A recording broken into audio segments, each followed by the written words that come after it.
Sekian lama Indonesia merdeka. Sekian lama pula rakyat negeri ini menaruh harapan. Tapi pendidikan terus saja penuh masalah. Puluhan siswa yang terpaksa harus menyeberang dan melewati jembatan yang nyaris roboh. Dengan jarak sejak tahun 1980, kini kondisinya sangat memprihatinkan. Melakukan aksi coret-coret baju seragam. Pelajar SMK Tarumajaya Prawira, Tuban, Jawa Timur.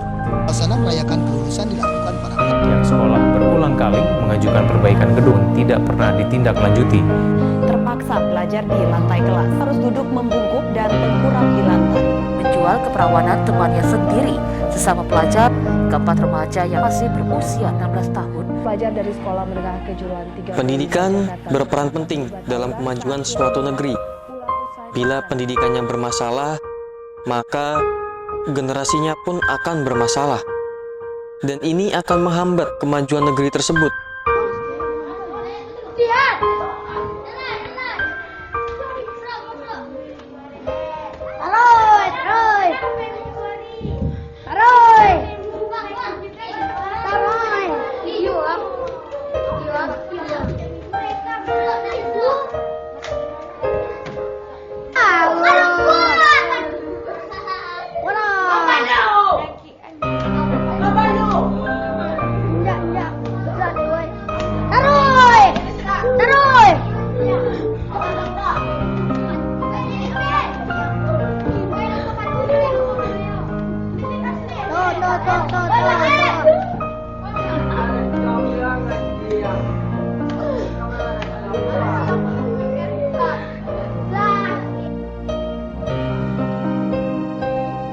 Saya telah melakukan perjalanan, menjumpai langsung problematika pendidikan di lapangan.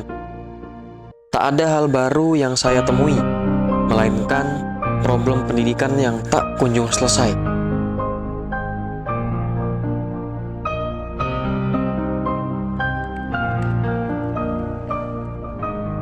Apa jadinya jika semua masalah ini terus berulang dan rutin dilakukan?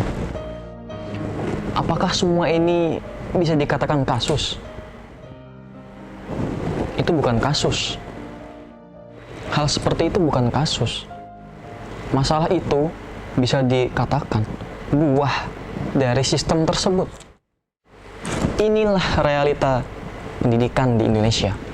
Padahal pemerintah telah berusaha dengan maksimal untuk meningkatkan kualitas, mutu, dan fasilitas pendidikan di negeri ini. Akan tetapi, permasalahan ini tak kunjung selesai. Apakah solusi untuk pendidikan kita sekarang?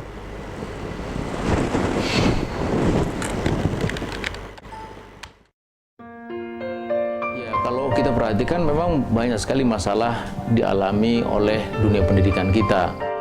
Dari soal tawuran, ya, kenakalan remaja, seks bebas, penyalahgunaan narkoba dan sebagainya. Seks bebas juga dilakukan oleh semua, yang sebagiannya berakibat hamil di luar nikah dan sebagiannya lagi terpaksa harus melakukan aborsi. Karena itu maka aborsi di Indonesia ini di kalangan remaja itu sangat tinggi. Disebut-sebut lebih dari 2,5 juta kasus aborsi di Indonesia. Itu yang tercatat. Yang tidak tercatat karena lebih besar lagi karena memang ini fenomena seperti gunung es itu.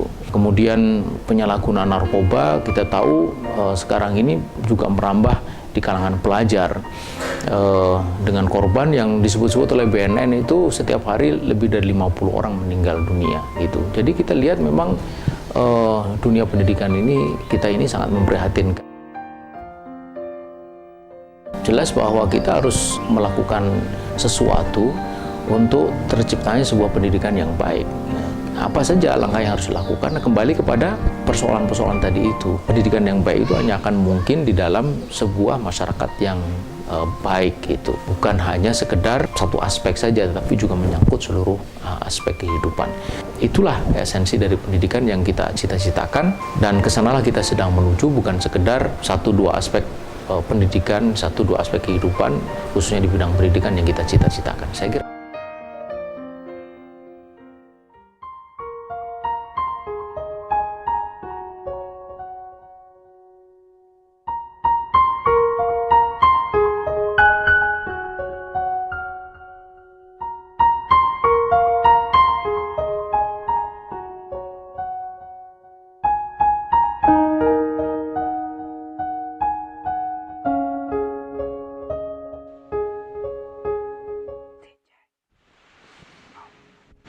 Sebagaimana kita ketahui, Islam adalah satu-satunya agama yang mengatur di bidang kehidupan. Salah satunya adalah bidang pendidikan. Memang, sistem pendidikan Islam memiliki ide dan metode yang sangat bagus. Akan tetapi, apakah sistem ini telah teruji keberhasilannya?